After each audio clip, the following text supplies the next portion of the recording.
biggest online retailer. A university dropout tells us that he will show the consumers which products they want, and then step by step revolutionizes the markets for personal computers, music, and cell phones. In his student digs, a young man designs a comparison portal for female students, which is now the biggest communication platform in the world, connecting millions of people. And an author who by his own account is hindered by dyslexia becomes a pioneer of commercial space travel. Are Amazon's Jeff Bezos, Apple's Steve Jobs, Facebook's Mark Zuckerberg, and Virgin Galactic's Richard Branson extraordinary people? Are they soldiers of fortune, magicians, rare super entrepreneurs who change our lives dramatically? The purpose of research around entrepreneurship is to get to the bottom of this mystery and to explore the seemingly magical about successful entrepreneurs. Successful entrepreneurs are not necessarily male dropouts and secret geniuses. No, the potential for entrepreneurship is in each of us. The entrepreneur we want to send on a journey into an uncertain future is female, and neither a visionary nor a dropout.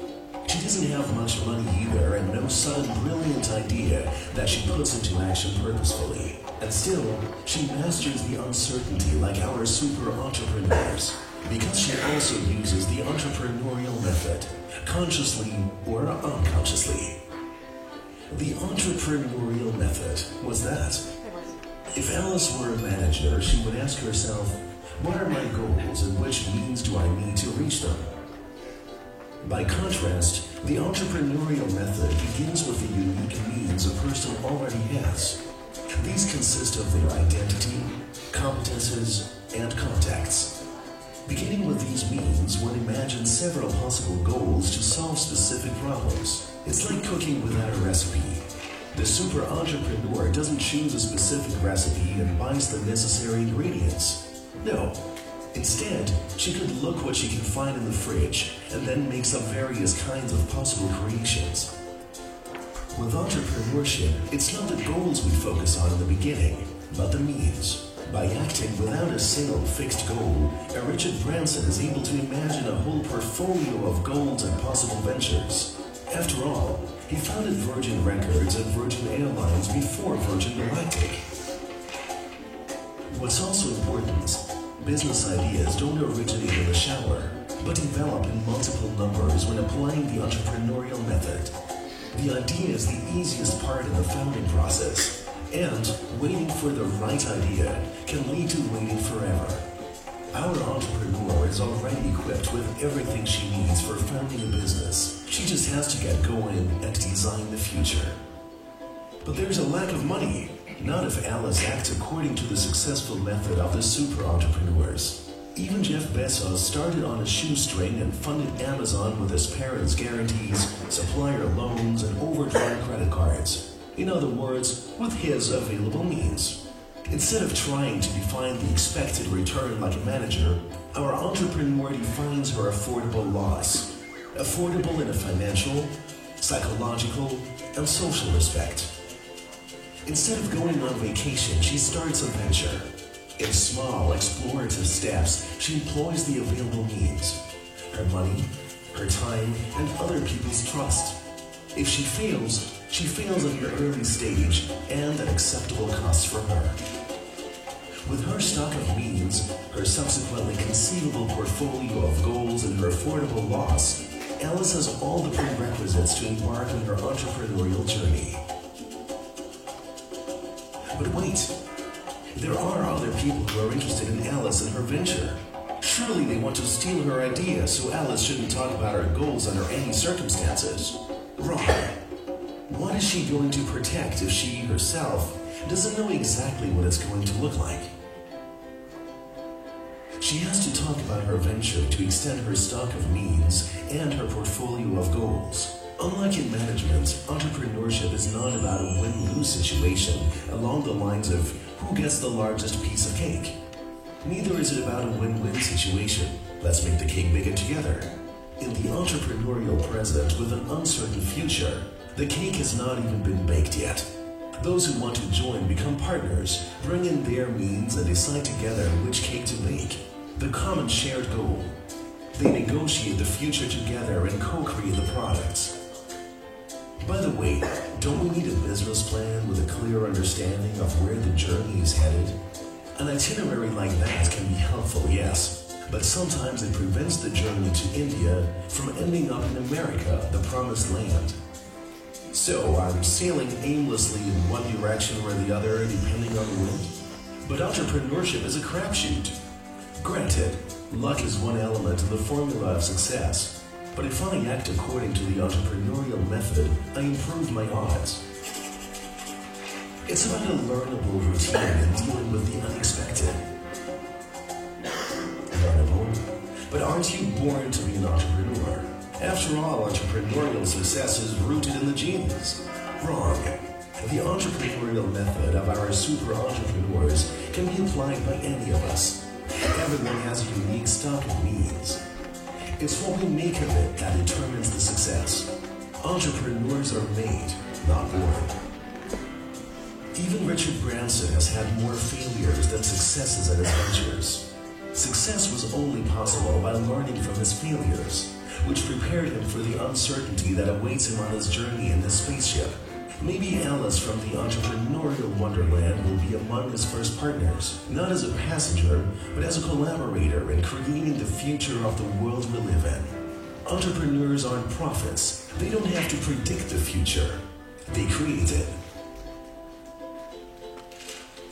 Ready for your own entrepreneurial journey? Here's a short summary. First, entrepreneurship is not an extraordinary phenomenon, but lies dormant in each of us as an entrepreneurial potential to act. Second, according to the entrepreneurial method, I start with the available means. Who I am, what do I know, whom do I know? Not with mystical goals or fictitious ideas, so there's no reason to wait. Third, as an entrepreneur, I don't submit my actions under one great idea. No. On the basis of my stock of means, I constantly develop my imagination about various possible goals for the solution of specific problems. Fourth, instead of an expected return, what do I want to earn? The upside potential, I define an affordable loss, the downside potential, and ask, how much is it worth to me? How much can I afford to lose? Fifth, I don't keep my ideas secret, but exchange my goals on the basis of my means with others. The business idea is the cheapest. There are so many ideas. My stock of means is the most valuable thing in the entrepreneurial process. So, 6. Co-creation develops with the additional means and the new goals of the partners. 7th. Business plans most likely do not reduce uncertainty, but surely prevent reaching unplanned yet desirable goals. 8th. Luck is a part of entrepreneurial success. But with the entrepreneurial method, I turn the wheel of fortune more often. 9th, we're not born as entrepreneurs, but can learn to deal with uncertainty. 10th, if you co-create the future as an entrepreneur, you don't have to predict it.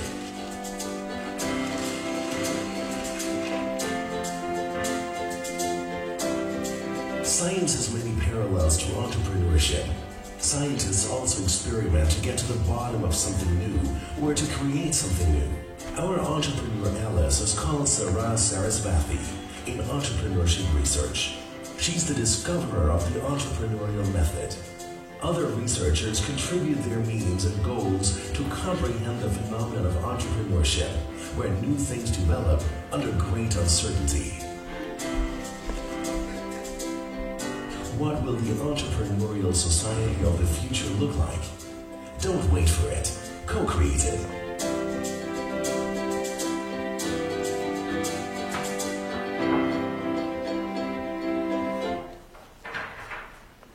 Hello, everybody. Thank you for coming to. All right. Hello, everybody. Thank you for coming to today's Money Smarts for Teens class. My name is Ryan Trainer, and I am the president of the Robot City Youth Literacy Council, the volunteer group that is putting on these classes for you today. We're sponsored by the Robot City, Library Foundation. So this class is the third in a series of 9 classes that change the theme each month. This month is about starting and running a successful business. Next month is about spending smart. If you haven't signed up for all the upcoming months, do it today because most are already full, but you can sign up on the wait list. Today, we have all these local business owners that have given their time to speak with you about running a successful business. Let's give them a quick round of applause for dedicating their time to helping us learn about Money Smarts.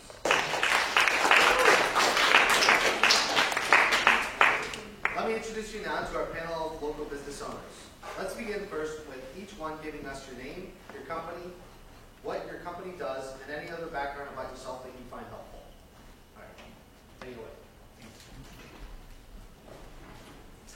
Hi, I'm Martha Trainer. You know me because I'm the program coordinator for Money Smarts. I spent a lot of time volunteering. I'm on a whole bunch of different boards. I've been in the banking industry for 25 years, but always while I had a full-time job, I did other things to make money that I had my own businesses. So, and also I did consulting, which I know that Steve Penna also does consulting, which is your own business too, because you're selling yourself and you have to market and do everything that a normal business owner would need to do. So I've done a lot of sales on eBay. I have an eBay store on eBay. And I've also consulting, like I said, and that sort of thing. So my perspective is slightly different than some of these here, where I always chose to have the safety of a full-time job, and then did things on the outside to make extra money. And it just came pretty easy to me, and I stayed in with my various passions. I did consulting and marketing and advertising and strategic planning. So that's kind of my background. Hello, my name is Jeff Gray. Thank you, number one, for coming. I own Gray's Paint. It's a family-owned business. We have 4 stores, Burlingame, San Mateo, for the city of Menlo Park. Been with the business since I was 16. Been running it since I was 21. We have 30 employees, and we sell paint, wallpaper, window coverings, kind of things to general public, you guys, and contractors and that kind of thing. So, thanks very much.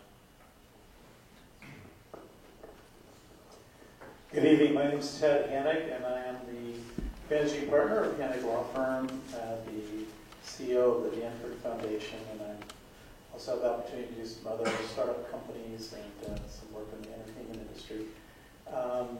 That's where I ended up. Where I began was kind of like you guys, and I got an opportunity when I was interested in business to intern with a gentleman, and he then had me attend a meeting, which was a board of directors that I didn't know that I was going to be presenting to that board. That was a surprise. And from that, I got the opportunity to work with the CEO of Dow Chemical as his intern, and ultimately his assistant to start a venture capital company to invest in startup businesses.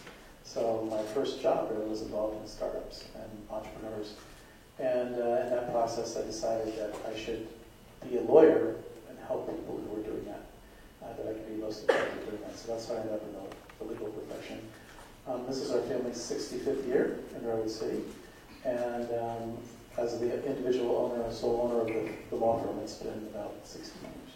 So, 16. No, I'm not that. Hello, everybody. My name is Steve Penna, and I'm the owner and publisher of the Spectrum magazine. I'm a lifelong Redwood City resident, and my goal to start my own publication and my own business actually derived out of a need and a want to live and work in the community. And I was very fortunate enough to be successful in that goal. Spectrum magazine is now in our 10th year, and along with that, it gives me a lot of opportunities to serve the community that I work and live in. I'm president of the Police Activities League. I've been president of the Sequoia Education Foundation, a lot of other community organizations in the group, and that is something that was really important to me. And having my own business gives me the flexibility as far as time and commitment goes to do the other things that I want to do in the community. So I think it's a really unique opportunity that I probably couldn't have had in any other way except for starting my own business, to be able to spend as much time in the community working that I do, and look forward to telling you a little bit more about my story and sharing some ideas with you.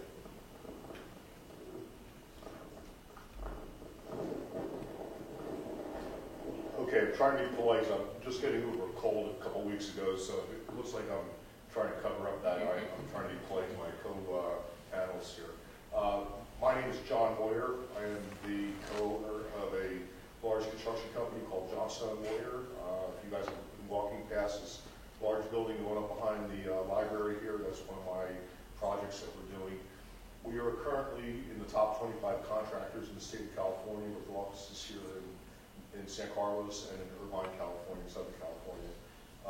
We specialize in doing mixed-use multifamily housing, so large places. If you've ever been to Santana Row, that's one of the projects that I built and developed over the years.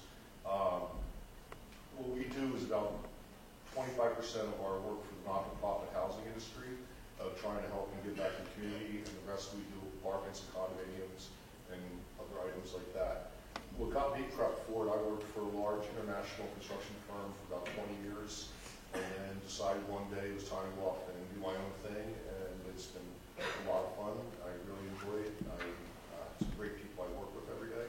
I also have a couple of spin-off companies that are involved in real estate development and real estate, different holdings, and things like that.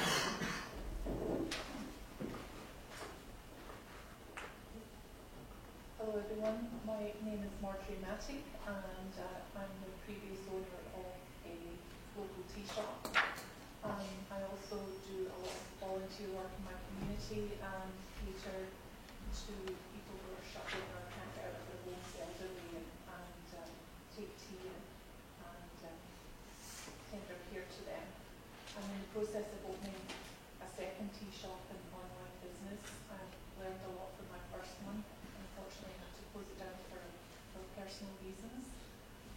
It was very successful. It was a dream come true, and I truly believe you can do absolutely anything your heart desires. I'm originally from Scotland, so this is the land of opportunity. You can think and dream and really make your dreams come true. And if you have a small setback, you just pick yourself back up and keep going along with your same path, or a different path if you choose to. And my tea business has never left me. I still have a wonderful following, and actually just finished a private tea party on Sunday. So working it in a different way, but I'm still following my dreams and my path. Good afternoon. I'm Russ Horace. I'm a mortgage broker in San Carlos, California. A mortgage broker is a loan officer. So I do home loans. So if your parents are buying a house, I help them get a loan. I'm a total independent, self-employed, and I've been doing this for 25 years.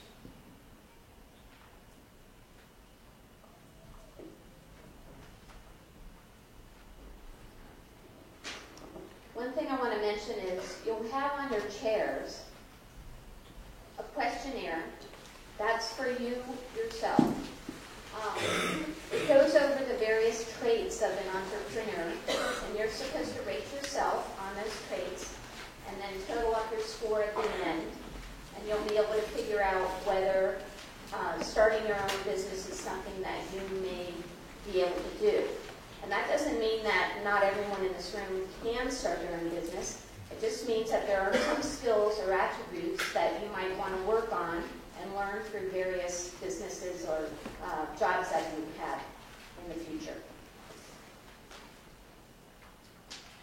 So I'm going to start the panel off, and then we'll bring it to you guys to ask questions, because I'm sure I can't predict what you want to ask. But the first thing I want to ask everyone is, if you had to answer this, how would you answer it? The main reason why I think running my own business versus working for someone else works for me is because of why. So my answer to that was that I had passions that weren't being fulfilled in my everyday job, because I like to be creative, but I also have very strong numbers side and a marketing side. So for me, the extra businesses help fulfill those things that I wanted to do. So it's a great question. A lot of different answers to it. One of the things that drives me is the challenge of owning my own business. The end of the funnel stops at me sometimes. So the decisions that I make determine how our business will be, how it will look, how it will perform 5, 8, 10, 15, 20 years down the road. And those are the kinds of challenges that at this point in my life I find very exciting. 10 or 15 years ago, it was more about just getting through. I ate a lot of top ramen night after night because that's kind of the base of owning your business sometimes. So, but it's important to, if you're going to run your own business and be an entrepreneur, to know what your strengths are, what your weaknesses are, and be able to evaluate how you can bring those things to your business and make those things succeed for you. For me, I have a very crystal clear recollection of the circumstance. And I had left a large law firm here in Redwood City called Wilkers Majeski. I became their youngest senior partner, but I wasn't happy. And I went and opened up a branch office for another law firm. And I was speaking with my father, and I said, well, there's this problem, that problem, and I don't like the way they run things. My father said to me, you have to decide either you want to be the lead dog or the scenery's not going to change. And you have to get used to the scenery you're going to have. So the issue of being the lead dog when you go out as an entrepreneur is you're in the front of the pack. And you might make a misstep, or there might be circumstances ahead of you that are far more dangerous than if you had been following somewhere else. So it's sort of a risk and reward situation. Your personality is one where you're willing to be out on the edge and take the risk and see new things and experience new parts of life. And I have had a phenomenal journey of doing that. I wouldn't trade it for anything in the world. But if my personality was more of I want to stay at home and know every day that the next day is going to be the same and it's going to be comfortable, then that probably wouldn't have put me into the entrepreneurial spirit. So for me, I try to be the lead dog, and I'm sure I'm going to fall into some pits out there, but the scenery's been great. And for people like me, I think that's the way to go. And for others, I support what they want to do too.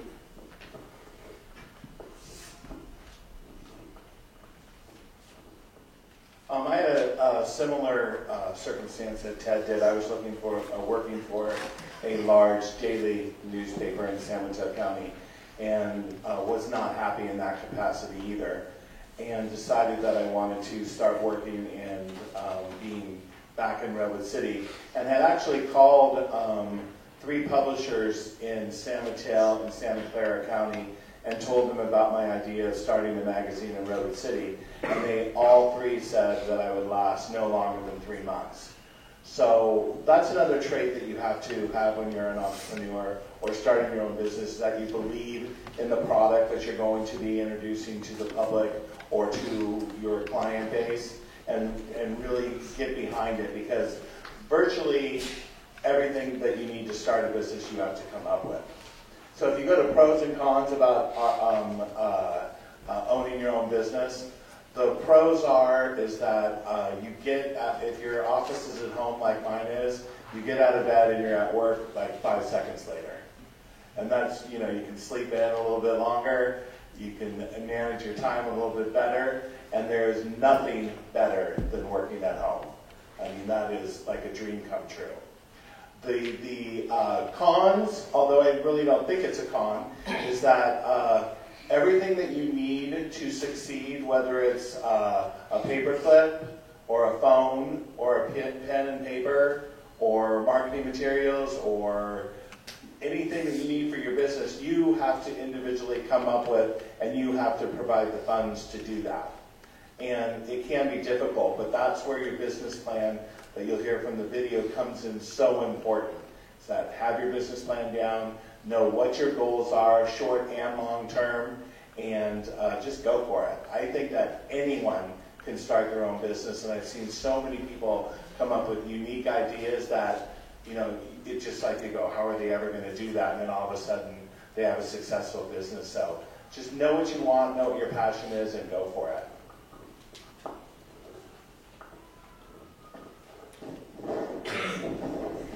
Again, trying to be respectful to our new one. So I'm going to give you a little story about how I started mine.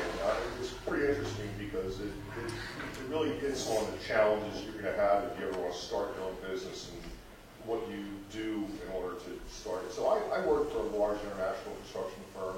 My background is electrical engineer, and most people in construction, it's, you know, very, very type A personality. Well, they tested me in this executive forum one time, and I found out that I'm a type B personality, which is really unusual. So I have a very large creative side as well as a technical side. So the company went through a lot of changes of different management, things like that, and bought out by a large company from Australia. And the culture of the company changed completely. It was not what I enjoyed doing after 15 years of being in this company. So my old boss and I decided we were going to go off and do something. And I started getting the things going. And during that time, I was the vice president for this firm. And my wife's mother was dying of cancer on the East Coast. And I just ripped my house down in Redwood City, living in a 2-bedroom apartment in Belmont with a 9-month-old boy. And I didn't see my wife in a month, and I said, honey, I spoke to my attorney today, I'm quitting my job, and we're going to go start the company. And her response was, you're crazy, this is, you know, I can't do this right now, but I trust you, go do what you have to do. And she gave me advice, she said, never look back. Well, we never did, and we started the firm. A couple weeks later, her mother passed away. 2 weeks after that, we found her pregnant with our second son. So, and here I just started the new company. Well, all I can tell you is that I've never looked back. The company has grown. You put a lot of challenges against yourself.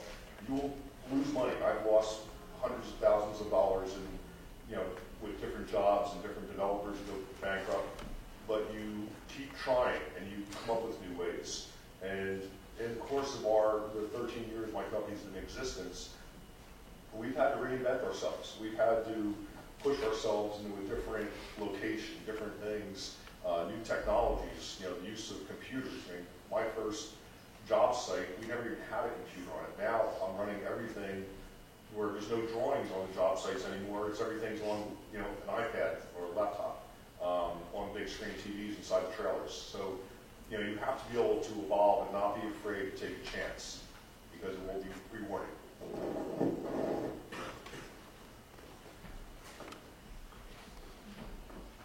I had an ambition, I guess, since I was 8 years old. I always knew that I wanted to have my own business, and I always loved tea.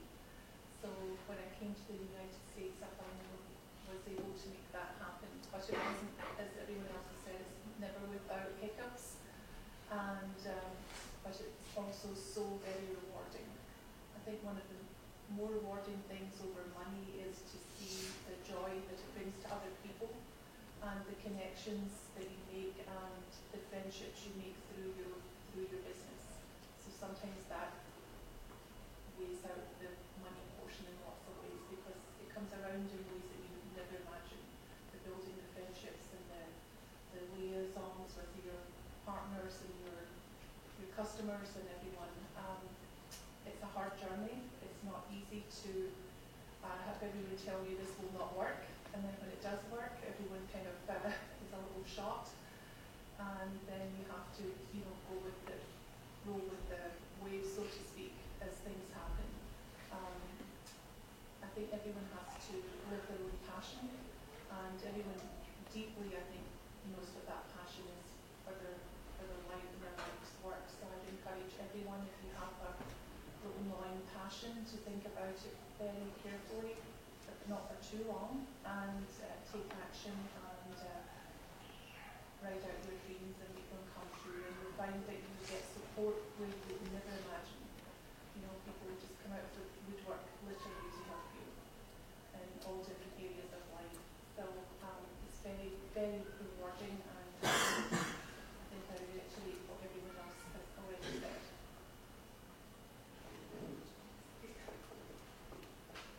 was the question again? When did you start? No, just kidding. Really, to relate to you guys are all juniors and seniors, high school, correct? Yes. Okay. Sophomores? Great. Just being here is a show of your dreaming. You're thinking of the future, and you're thinking of doing something you want to do. That's like, for me, that's the first step, is being a dreamer. I used to get teased by my brothers and my dad for being a dreamer. Because I never really worked for anybody. Did ponds, I did all these little things that got me to where I am now, because those are little jobs, little businesses. And all those things, babysitting, washing cars, whatever. You do something for someone, they pay you, you keep moving. And it keeps on evolving. And what I would say to you is follow your dreams. Take a chance, take that risk. Some people like risk, some people don't. My mother would always say, I have to know that there's a paycheck on Friday. I can't work commission only because I'm just freaking out about it. My life's exactly the opposite. I've been on commission for 25 years. I don't get a paycheck. I have to close deals to make money. So everybody's different. But a business, what's the greatest thing about being self-employed or having your own business is it's yours. And you can do whatever you want to do with it. You want to shut it down for a while, you want to push it hard, whatever. You're putting the fruits of your labor to work, and it's going to pay off no matter what. And if you have passion and you're a good dreamer, you're going to do fine.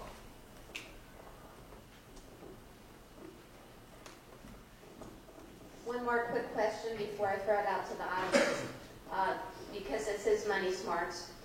I know that in my life, I started very young having my own business, and you may not think about it, but for instance, in college, I sold Mary Kay Cosmetics, right?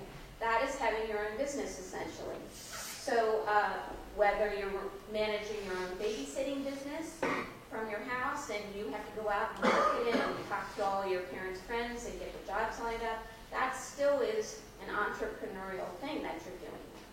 So my question to all the panel real quickly is, one thing that scares people off for starting their own business is getting the initial money to start the business. So how did you end up doing that?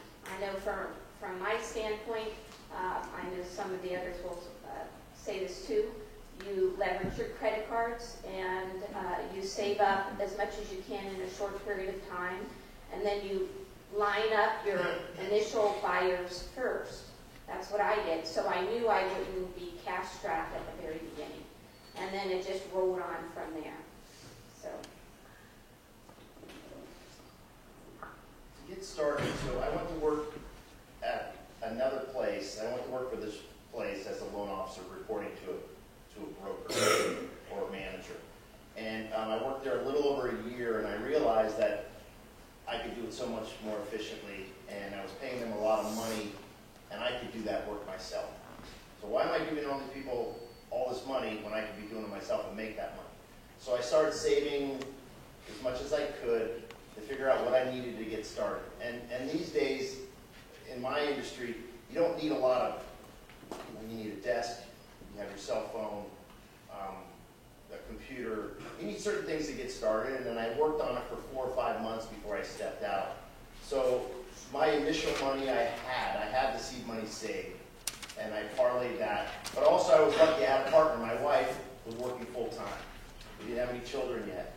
So I was able to take that risk and go out and start something knowing that she would carry me. But now I'm carrying her. So the neat thing about it is, whatever way you do it, you'll figure out a way to do it. And don't be afraid of that. Talk to people, okay? Go to your relatives or friends or your school, and you have an idea, and you'll be able to put together a project or some type of outline to do this, and just go for it. You can do it.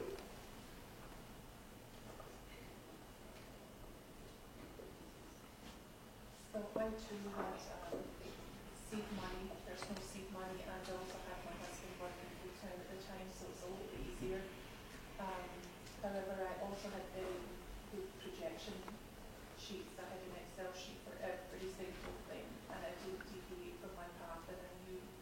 I knew what my numbers were, and I knew if I was off any given day, where I kept a very, very tight ship on what I was doing at all times in the first year, and that proved to be very successful. I turned profit in a small business in the first year, which was pretty much unheard of. So I also got an award in the first year for my small business.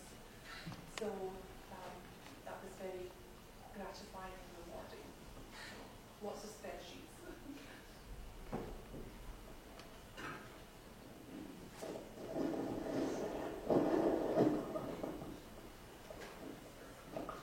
Okay, mine was a little bit different because I jumped into running large construction jobs almost from day one when we started the company. So my business partner and I both put in about $10,000 each. But what we did was we knew our client and kind of had a wink from them when we started the firm. But in order to go against everybody else in a very competitive business, we took a different strategy and said, look, we'll reduce our profit, okay, the fee that we make on it, in order to make it more attractive and get us started. But I also negotiated a deal with them since they had extra office space of how about you guys give us the office space for free and we don't end up charging you a little bit more on that end. So we kind of worked out a financial deal that helped us get started, but also helped them because they had reduced costs.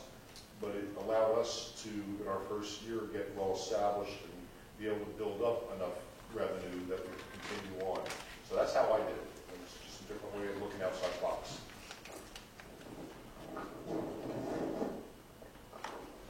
My business actually consists of two main criterias. The first one is you have to have information that the public wants to be informed of and wants to read, and that gives the product value. And then second, you have to have our business is run by advertising revenue. So when I first started, I went out to 10 advertisers and business owners locally that I had dealt with in the past, and I let them know the idea that I was moving forward with, and asked them if they would spend X amount of dollars, and they all had different levels per month for 1 year, and then that kind of would be the start of the magazine. And everyone that I approached said yes, and I think most of them are still with me 10 years later, so it's kind of indicative of how the product works. I maxed out all my credit cards. I took a loan on my life insurance annuity policy, and didn't borrow from family or friends, but basically just maxed out everything and cut back a little bit on my expenditures. And during the first 2 years, it was really tight. And then after that, you know, most businesses fail or succeed after 1 or 2 years, so you know what direction you're going to go in. And yeah, that's how it all started. Oh, and I have paid back most of the credit cards. I'll step out of my role a little bit as an entrepreneur and into the role of as an advisor, because I have so many small businesses and startups that I see. If I can pass on some experiences, the ones that are able to self-fund in the beginning by creative means, through what you've heard here, that they seem to have less challenges, because as they bring in partners for funding, they have conflicting objectives, and it can lead to conflict. So I see a lot of that develop. Also, when you bring in a venture capitalist, I used to work in one of those firms. The nickname for them is vulture capitalist, because they will try and get as much of your flesh as they can and take away as much of your equity as you can. So as an entrepreneur, if you can, I would encourage you to do as much as you can on your own, particularly in the early stage, because that's when they extract the most from you. In my own case, I was able to finance by putting a loan on my house, so I'm sure it's a common story, and you use credit cards and you use all the other things, but you do not go out and sell yourself if you don't have to, because it brings a lot of baggage with it. So that's my advice. So we started our business with pretty much zero money. We borrowed $25,000 from friends that basically said, here's $5,000 from 5 of us. Use it. If you lose it, we'll write it off. No big deal. And of course, that didn't fly. We paid it all back within first year. But it really, and I think you heard here on the panel, that you have to rely on other people, be it suppliers in our case, in a lot of cases, friends, family, whatever it takes to get things going a little bit. But more importantly, you have to have integrity that's associated with that. If we told you, and we borrowed money from you, we told you we were going to give you $100 a month for the next 10 years and be on your desk on the 10th of the month, it would be on your desk on the 10th of the month if I had to deliver it myself personally. So that's the kind of thing that rewards that relationship. You took a risk with us, we're paying that back. Slow maybe in the first few years, but ultimately I think that's worked out better than we've been in contact with.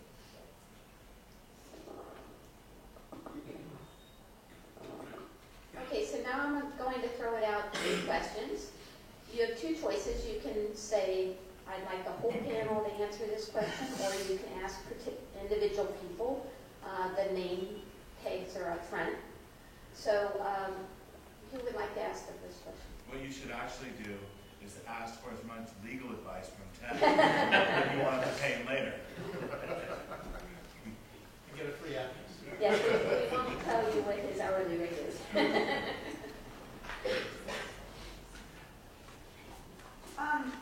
What would you say is like the most important like character trait to be a like good or successful entrepreneur? Okay, I'm going to repeat the questions in case some people didn't hear.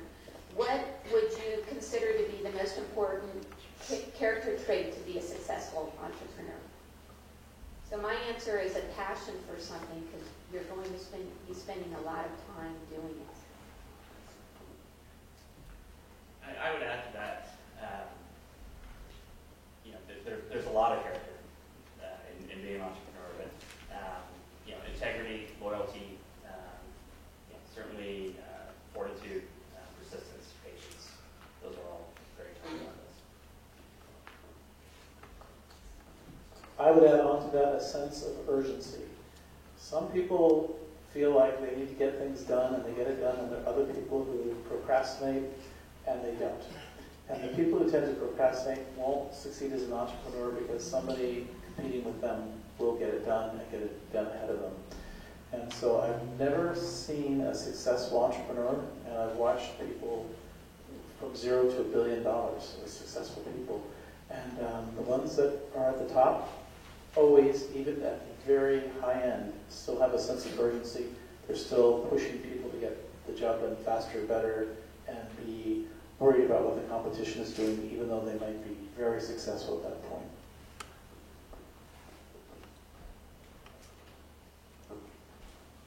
Obviously, everything that they've said about passion and honesty and all that, but you can kind of, within yourself, think about what is your most favorite thing to do every single day. Is it being on the Sequoia girls wrestling team? Is it going to Clifford School and playing on that fantastic, play structure? Or what exactly is it? Playing tennis? Is it reading? Whatever. And just imagine that if you started your own business, you could do that every single day. And that is how you live. So having a passion, definitely, but absolutely loving the product or what you're doing for a living, it improves your quality of life so much better. I love the fact that I love writing, I love informing people, and I love socializing. So that is my job, and I absolutely love it. So just having a passion for what you do. And no one can share it. Well, knowing everyone there before me, as I heard you said passion, I will say that is one big trait, probably two others. One is not being afraid to fail, to be able to pick yourself back up. So you drop a ball or something, or you didn't make a tennis shot, and it was out of, I'm picking on you there. But it's that ability of picking yourself back up, brush yourself off, and saying, all right, I'm going to try it again. That's a big trait. If you don't have that ability, you will have difficulties trying to do your own business. The other one is there's no such thing as a bad idea. You learn more from the people that gave you bad advice, or it was a bad manager, or a bad boss, or someone that you really dislike. I I think you learn more from that because it helps you make up your own mind, your own ideas. And don't be afraid to adapt. You know, your idea may be a great idea, but someone comes in with a little bit of a tweak, and that's the right tweak to make it work. You know, I've gone into looking at various, they were talking about venture capitalists investing in other startup firms and things like that for some of my other investments. And you know, you can't be afraid to try something different because you might have that next Google. You know, you might be that person that invested in that, or you know, hooked up with that type of person. So.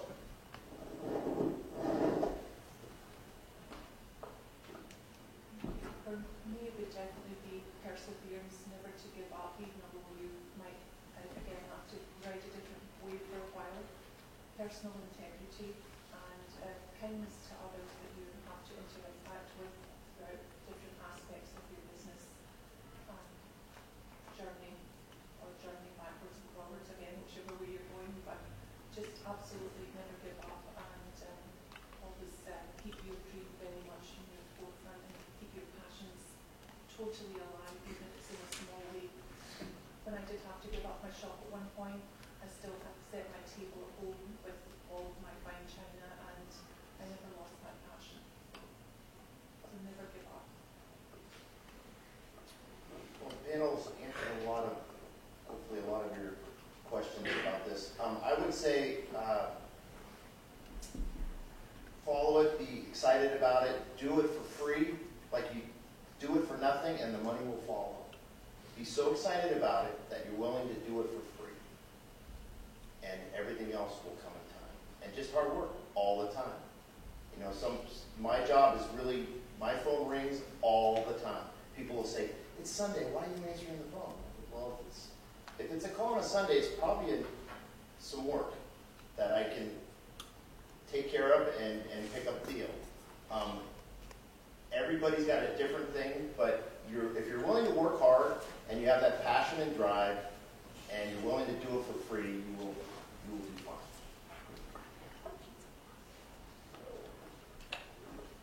Okay, I'm going to stand back here because maybe not all the panelists will want to answer your questions in a row. So, who else would like to ask?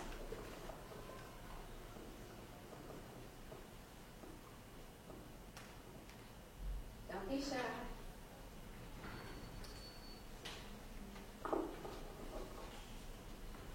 Yeah. Yes, I'm sorry. How important have your employees been in like your entrepreneurship? How important have your employees been? And I think I'd like to expand that a little bit more and say, how do you pick your employees to make your business successful? So,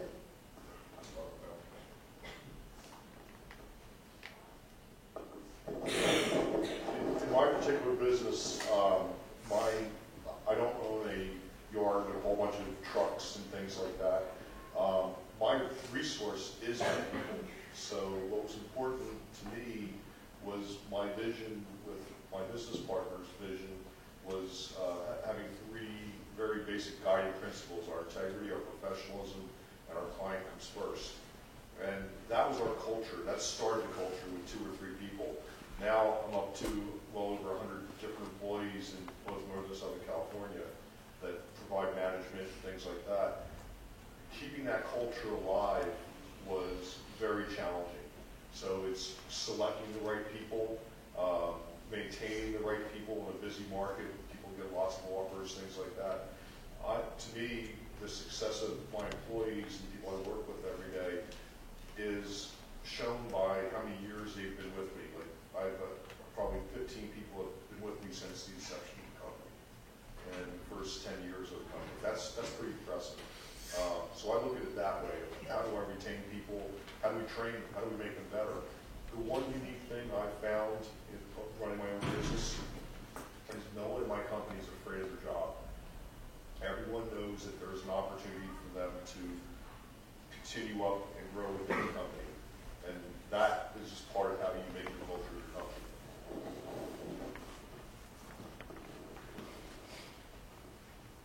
one thing I will mention, even though you have your own company and you have the entrepreneurial traits.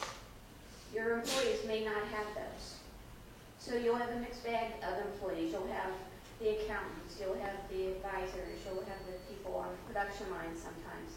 So I think that's what they're getting at, is you want to have a culture within your company about honesty and passion for the product and that sort of thing. So keep that in mind, that you don't want to hire everyone exactly like yourself, because that doesn't make for a successful company. You need to hire people that fill in where you may be a little weak, or you may need someone that crosses every T, whereas you're the visionary. So think about your traits. That's where looking internally and seeing what you're good at is very important when you're hiring employees.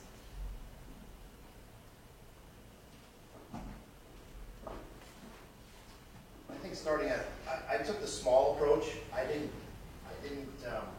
I guess I was a control freak and I just didn't want to let go of anything. So I started off very small. I would do everything. And I got to a certain point. I was doing fine. I was working a lot. I had low overhead. And then the next step was getting someone else. And it took me a while to find that right person to connect with. But you find them. And then I had another person and then another person. And it's just letting go and seeing if you want your business to grow, you got to let go. And that's, a lot of you in the room here are going to start off with something small, and it just takes time. And you will connect with people, it'll be right, and if it isn't, you're going to know. And then you get to a certain point, as some of the gentlemen on the panel here, they're running big operations, and that's a whole nother thing. But it starts small, gets bigger.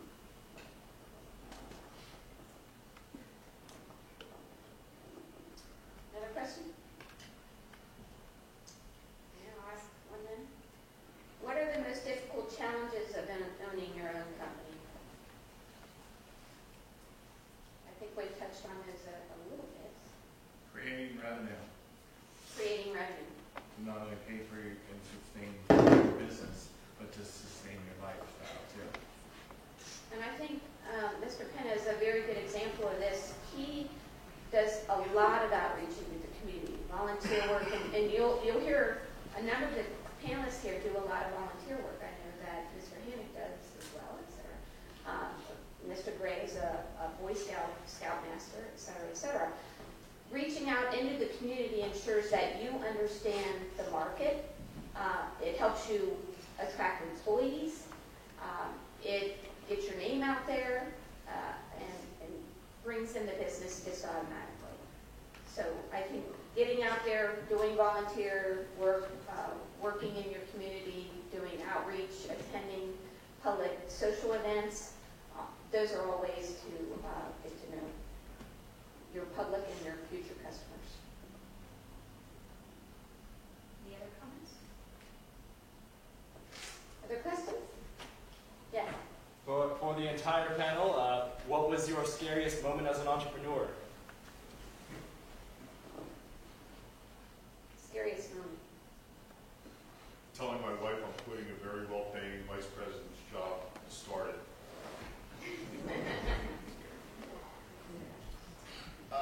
My biggest one was kind of funny. One, I'm married with 3 children, and we took. I bought this big motorhome. I always wanted this big bus, so I bought this motorhome, and we went across the country, and we were in South Carolina, and I woke up one morning right on the ocean, so the exact opposite side of where we are here. And I woke up, and I started just like freaking out, like, oh my God, what am I doing over here? My wife doesn't work. I'm supporting her and my 3 children. Am I really doing this? Am I going to be able to do this? And it was just kind of weird. It was very. You don't think about it when you're working and grinding away, but sometimes you reflect a little bit and you think, wow. So that was probably my scariest moment. The amount of responsibility on your shoulders, yeah? Correct. I have one other I'll share with you. Scariest moment was a time where we were working for a developer. The developer went bankrupt, and I was out quite a bit of money. And the boss I had when we first started gave us a blank check and said, fill in what you need. And we were contemplating of shutting the company down. And you said, no, what you're doing is the right thing. You're doing something different in an industry that has not seen what kind of changes you guys are making to it. And accepting that money, I think, was the hardest part I had to deal with. And then paying it back very quickly. You will need the help. There will be a time when you need help. And that brings up another good point too, you, Marjorie.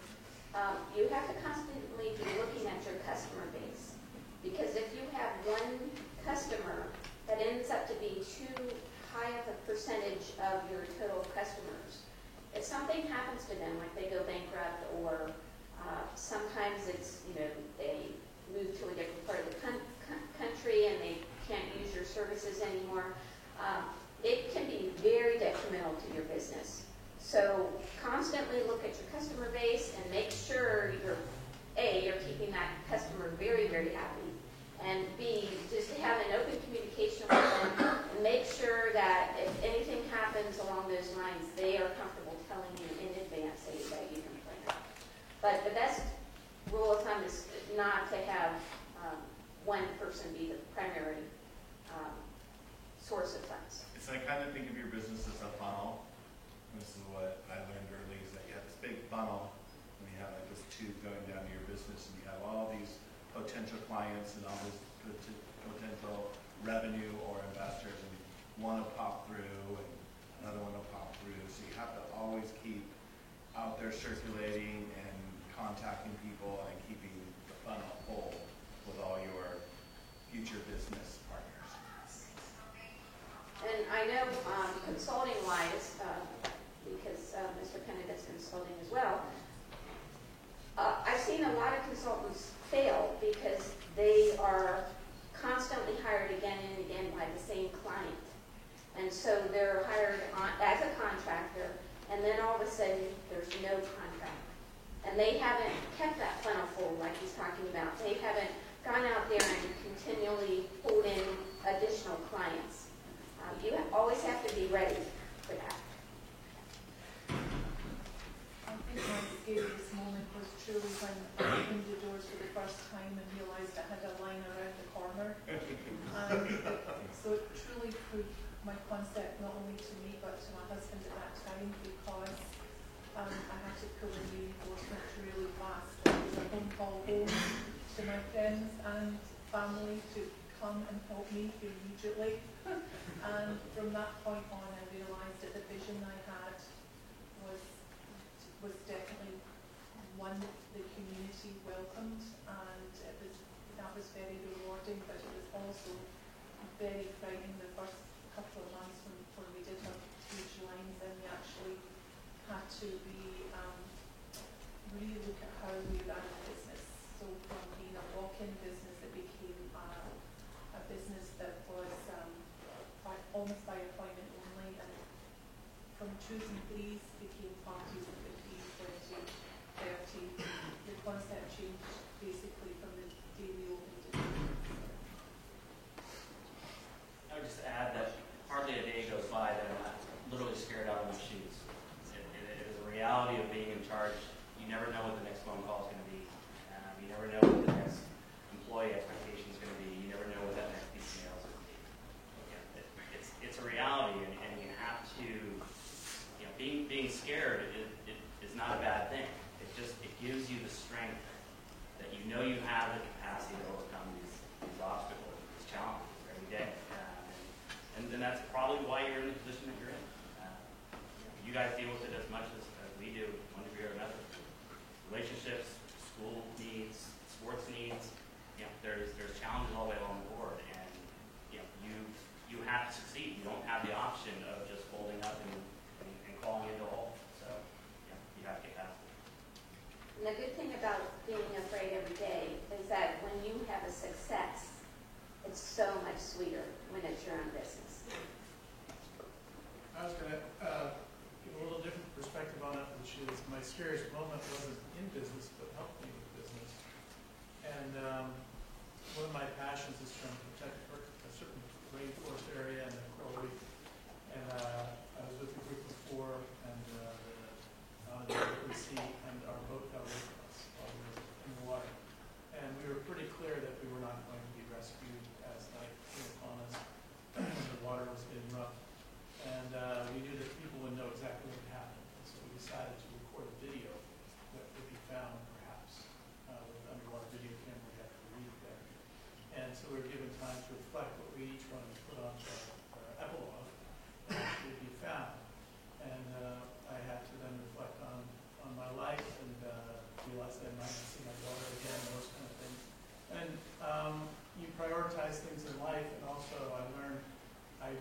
felt some degree of grace that if this was my time to go, gee, I really tried to put more in than I took out. And I tried to follow my mom's advice of if you can leave things better when you leave them when you found them. And that carried over into my business world because particularly as an attorney, sometimes lawyers will try to intimidate the other lawyer, a big law firm will try to intimidate a smaller law firm, all that sort of thing, in the courtroom and outside. And having gone through an experience like that, there's not too much you can do to me that's worse. So it allowed me to have a lot of courage in business because I've been in much worse situations and gotten out. And I guess the other thing was sometimes when everything seems like there's no hope, somewhere, somehow, there can be the salvation that comes from a place you expect it, as did in my case. So I guess my serious experience wasn't in business, but at home. So we want to know what happened. Lived. So you want to know? Well, I'll say another thing, follow your instincts, and I have followed my instincts a number of times, and I think it's spared me from some serious problems in the past. This particular trip, I had already packed and was leaving, and I had the instinct that I needed to bring swim fins with me. And in this case, we normally don't use swim fins. The reef is right by the surface of the water, right near the equator. And for reasons I didn't know, I felt I really needed to have them. I've gone there maybe 15 times, and never once, other than this, did I do it. And those swim fins I was able to give to a young man about the age of some of you folks here when I was completely exhausted, and he took them and he was able to swim with them. And because we had that one pair out of our whole group, he barely made it to the boat before it was all the way off into the open sea, and was able to start it and then eventually come back to us and rescue us.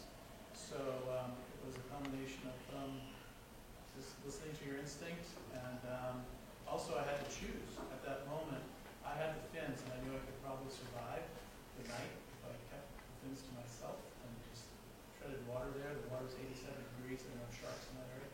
But it would have meant everybody else would have probably drowned. And so I had to decide, am I willing to risk all of us might survive by giving them the fins, or should I hoard it for myself? And I put faith that this young man would be able to swim the distance that I could no longer do and get us all safe. And it turned out that was the decision. It was the wrong decision, I guess we wouldn't know about that. So that's how it ended up. That's amazing. Okay, what things... I think he had. Oh, good. Okay. So what things do you wish you knew before you started your own company that you know now?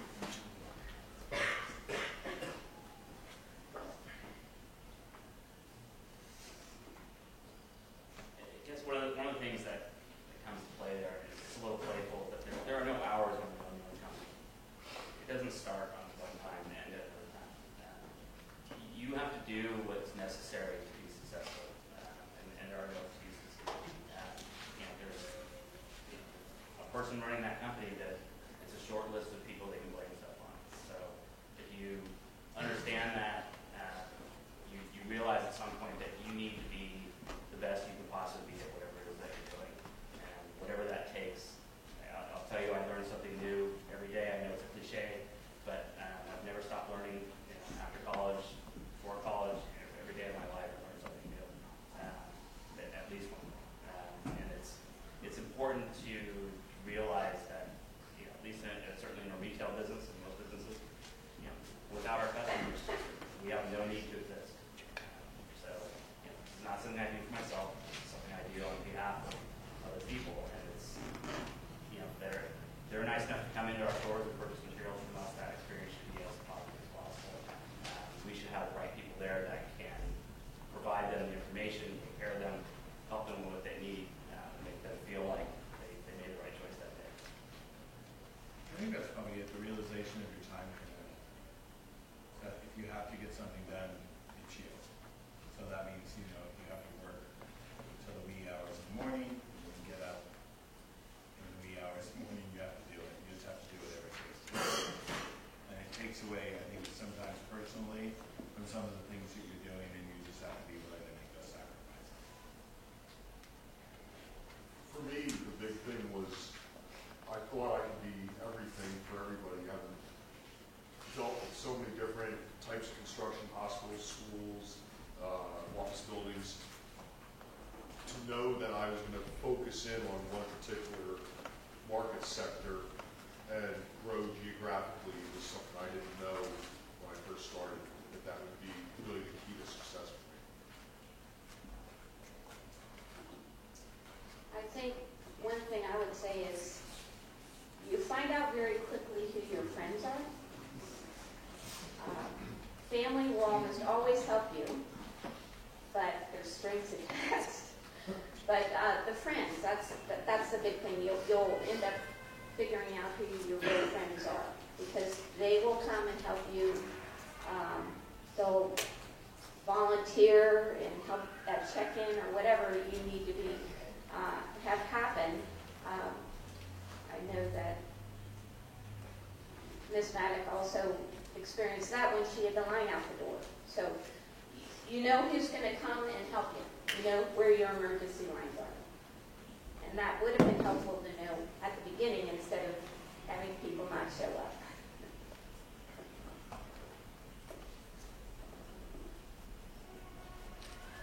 Does anyone want to share any business ideas that they might think they might want to go into in the future? Yeah, that's what we want to hear. Now we learned from the video it's okay to share. No one's going to steal your idea, right? How many of you have part-time jobs right now, or I usually don't? That's great. Any of you have your own little thing going? Anyone want to share? Oh, come on. All right. I work for my brother, and he owns his own private moving business. It's called Students with Muscle, and it's being kicked off pretty well. We have our own website online. You can check us out or whatever. For your friends, call them up. See? More business for you. That's an more work for me. entrepreneur. Self-marketing this right now. There's marketing already, you guys. So in Tell your case you friends. didn't hear him, he says he works with his brother and they have a moving business. What's the name of it? Students with Muscles. Students with Muscles. What's the other one? And I know some of you do tutoring, correct? That's your own business unless you're working through like Kumon or something like that. Yes. Well, I babysit for a family and I work with my dad.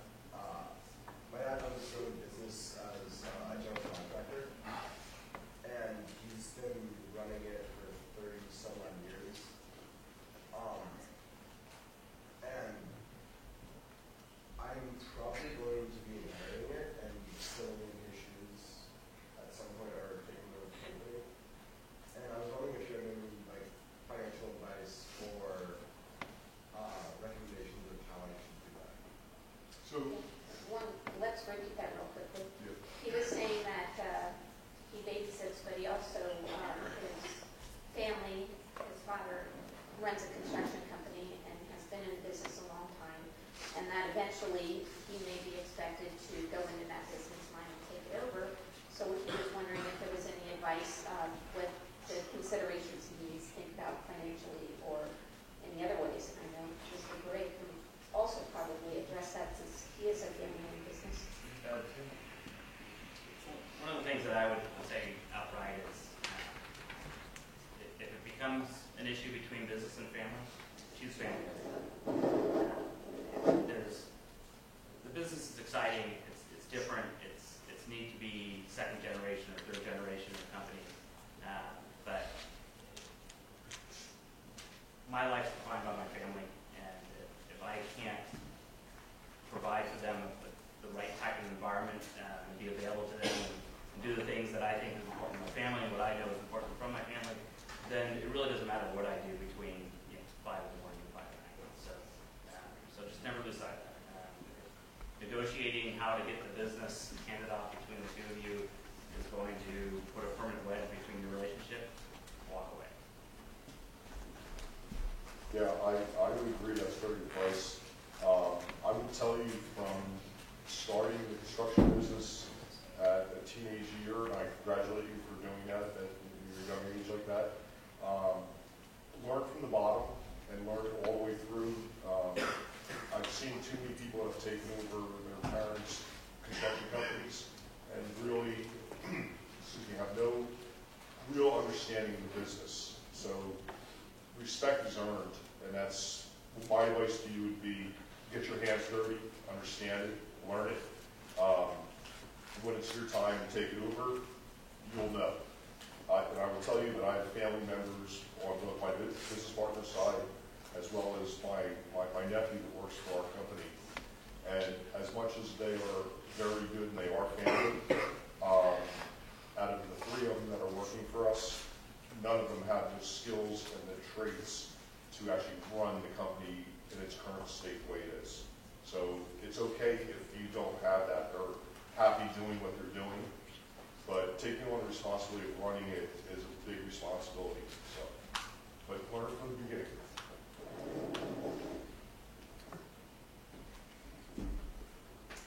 Okay, I want to wrap up. Does anyone have a final question they want to ask?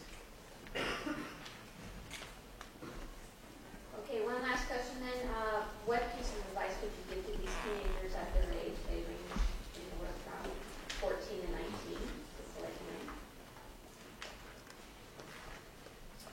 Well, not wanting to utilize a cliche, but I can't underestimate the importance of my education and what I do currently.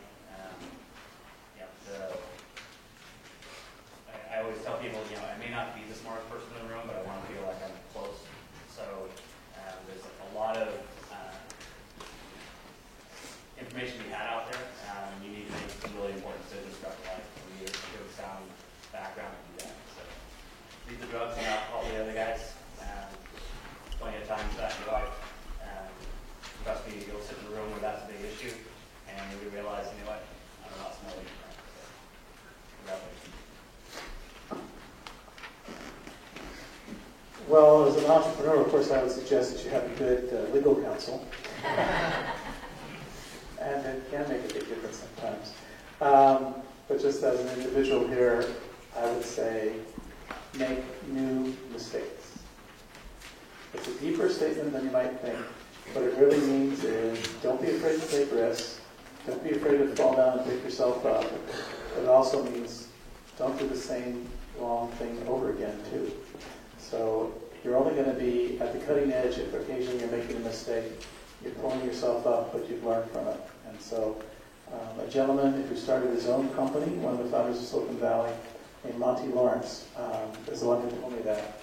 One of his companies that he started from zero, we sold for $180 million. So when he gave me that piece of advice, I always thought, oh, there's probably something behind that, and I think there is.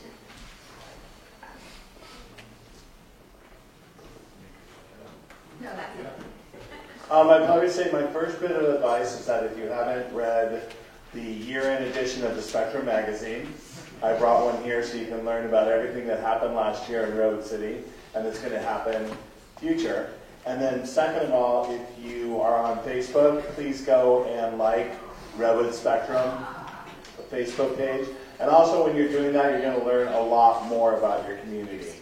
And then third, everyone else will tell you everything. I would just say gather as much information as you can, not only from teachers, but from your peers, from adults, from people around you, and just gather as much information that you possibly can. And thank you guys for coming.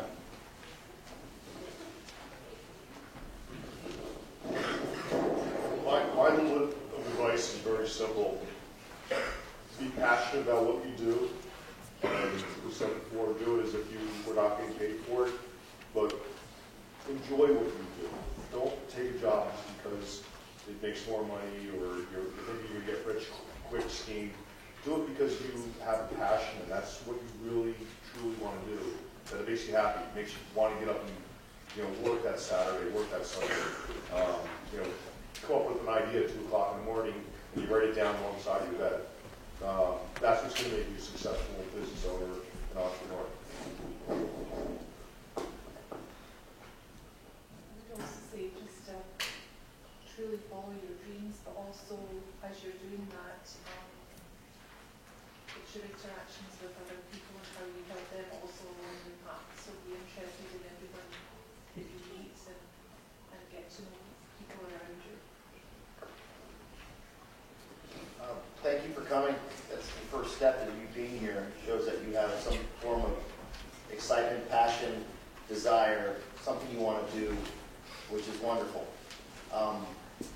I would say just follow your heart, follow your dreams, but also do research. If you're thinking of something, get online, study it, see what your competition is, what's out there. Go talk to them.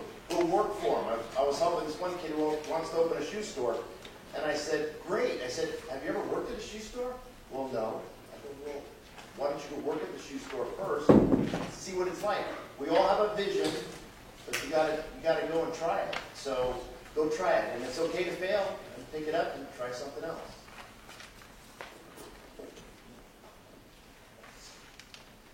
I would say learn something new every day. You'll find when you go to college that you'll have a lot of choices for courses. And they say that kids in college now change their major 5 times on average. And that's because you're experiencing new things. You take a different class from a different teacher, and that ignites a passion in you. Same thing with jobs or starting your own business. Don't do it just because somebody, your uncle used to be an attorney and now you think you need to be an attorney. Or I hear an investment venture capitalist makes a lot of money, so I want to go do that. Do little jobs along the way, do some internships, that sort of thing, and figure out if that's something you really can see yourself doing in the long term. Hi everyone, my name is Bryce Stevens. I'm the Vice President of the Youth Literacy Council. I'd like to thank you all for attending. Please give our volunteers another round of applause.